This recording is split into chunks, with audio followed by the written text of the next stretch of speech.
All right, time for us to get into that conversation on the East Africa community dilemma on trade. And Tanzania has this week starred the hornet's nest when it criminalized the participation of non-citizens in certain economic activities.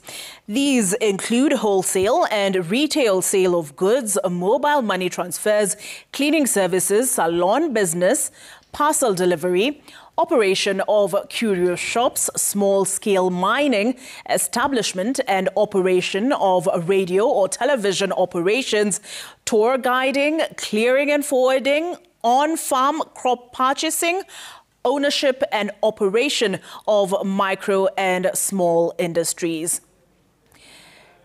Kenya has taken the view that this offends the East Africa Community Common Market Protocol, which provides for, and here is that list: free movement of goods, free movement of persons, free movement of labor, right of establishment, right of residence, free movement of services, and free movement of capital. Kenya has also raised concerns over what it terms as new and discriminatory tax measures introduced by Tanzania's 2025 Finance Act, all of which Kenya's Trade Ministry and State Department for East African Community Affairs says threaten the gains made through regional integration. As I mentioned at the start of Citizen Weekend, we're now joined by Tobias Alando, who is the CEO of the Kenya Association of Manufacturers. Tobias, glad to have you on with us. I'll start by asking, what are your initial reactions to that prohibition on foreigners operating small businesses in Tanzania? I'm just looking at the business licensing prohibition of business activities for non-citizens order of 2025. And some of the activities listed here: ownership and operation of micro and small industries. What are your reactions to this order? Typically, what you're doing is eroding the EAC integration that has already developed for so long. We have been growing for a long time. If you look at the period between 2014 and 2024, the growth of export from Tanzania to Kenya has doubled from about $200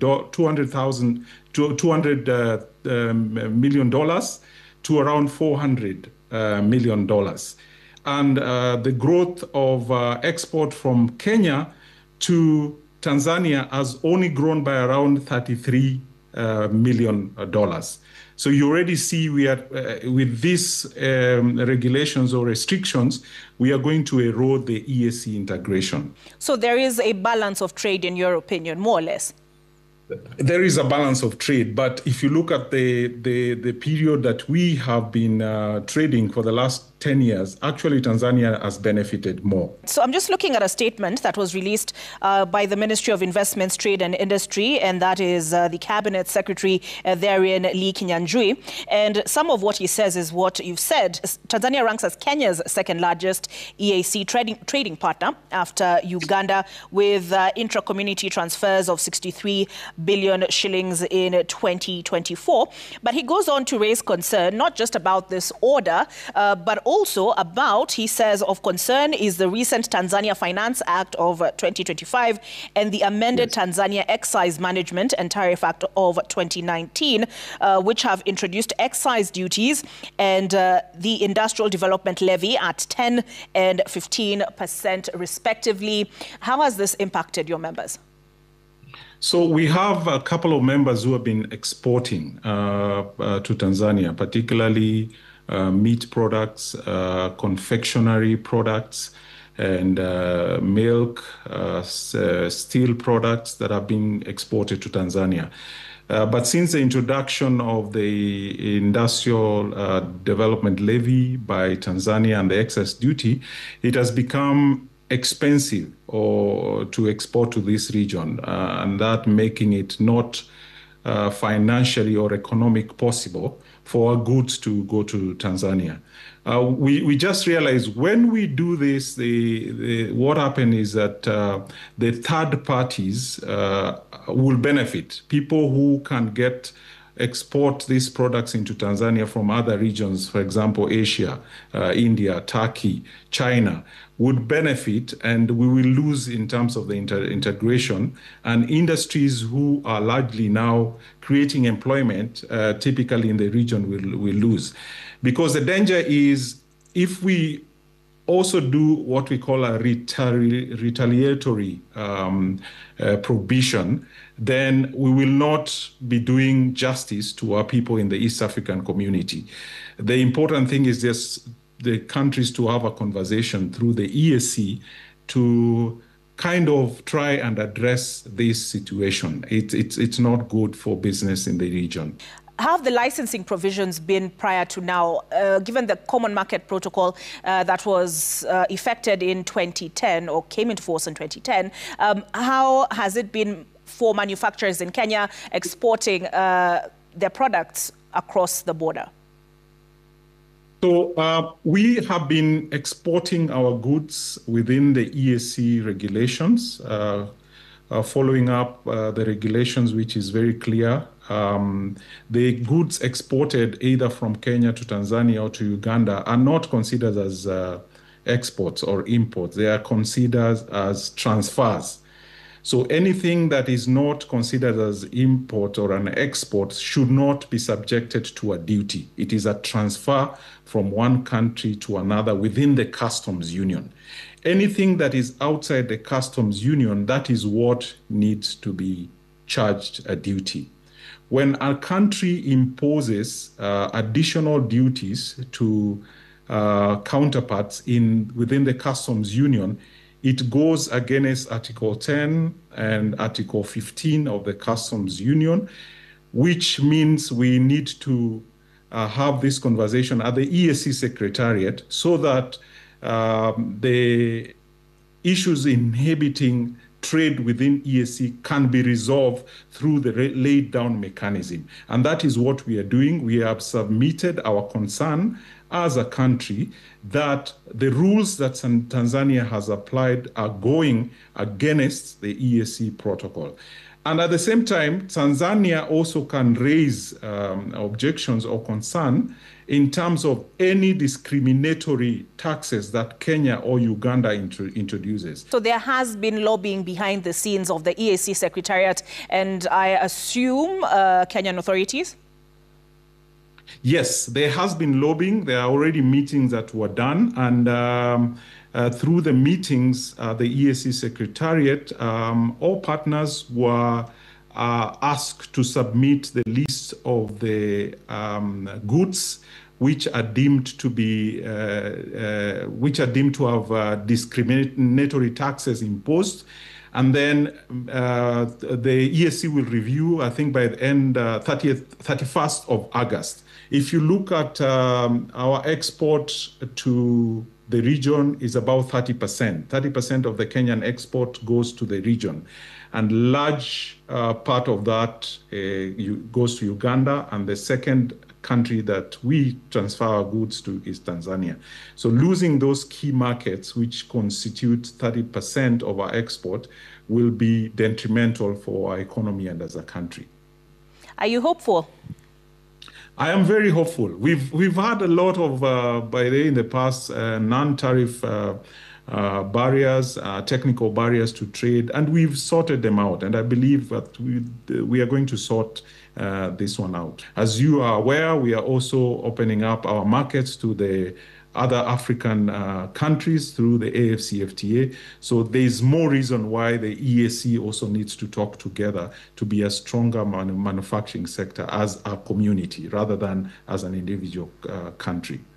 All right, thank you for speaking to us on the subject matter. We will continue to engage as things develop. And now we are joined by Fred Mukasa, who was a two-term member of the East Africa Legislative Assembly and also an advocate. Wakili, allow me to call you that, or Mheshimiwa, whichever you'd prefer. Yes, much obliged. All right, good to have you join us from Uganda tonight. My first question to you would be, while Tanzania operates within the East African community or is a part of the East African community, how does it walk that fine line between protecting the interests, its national interests, while also abiding by the spirit of the East African community? First of all, I think for the kind, I have had a multiple list of causes against Tanzania before the East African Court of Justice. There is one thing I have discovered, that Tanzania would like to enjoy being within the precincts of the East African community without actually the attendant burden on its own otherwise so-called sovereignty. Because the arguments that Tanzania usually puts across before court for any violations of the integration requirement, while disobliging and becoming obstreperous with the requirements of the Common Market Protocol or the treaty per se, is that it is a sovereign state. Now, there's what we call the doctrine of election. It presupposes that whoever accepts the benefit must not do away with the burden that comes along with it. But Tanzania seems to be looking forward to a benefit of integration, market openness, increase the economies of integration, without the attendant burden of sharing in terms of market openness and, of course, the rights of establishment that are enshrined under the Common Market Protocol. So Tanzania needs to really shape up. These are a call that once you integrate, obviously, you do not, and the problem is that obviously we have not yet integrated to full scale of the fourth limb of integration. So there is always a likelihood that partner states will begin to cocoon themselves and would want to hide under sovereignty to establish measures that would otherwise again unfasten what we had otherwise fastened as integration procedure. So for me, Tanzania is becoming a problem, and I think it is the slowest ship in the convoy that needs to be worked on. All right. And did EALA foresee a scenario such as this and make provisions for how a resolution can be reached? Because as at least where Kenya is concerned, we've seen spats that saw chicks burnt at the border. I think it was in 2017, November of 2017. We've seen a ban on tour vans accessing, for example, the Kenya airport and parks, which was in retaliation to a similar policy in Tanzania. We've seen a spat over the airlines across both countries. So did EALA foresee scenarios such as these and, make provisions? Yes. A multiple list of legislations have obviously been adopted and established by EALA. But we had majorly thought that integration was actually arrived at by consensus between partner states, thereby enacting, obviously, the Common Market Protocol, the Customs Union Protocol, and we were only dealing with exigencies of barriers, but that are not related to tax and to tariffs. Those are non-tariff barriers. And of course, we had established measures, motions, legislations that would be put in place for resolution of the same. Little did we know that, again, partner states would, in a manner that is recalcitrant in nature, turn around and again enact now tariff-based barriers like Tanzania has done.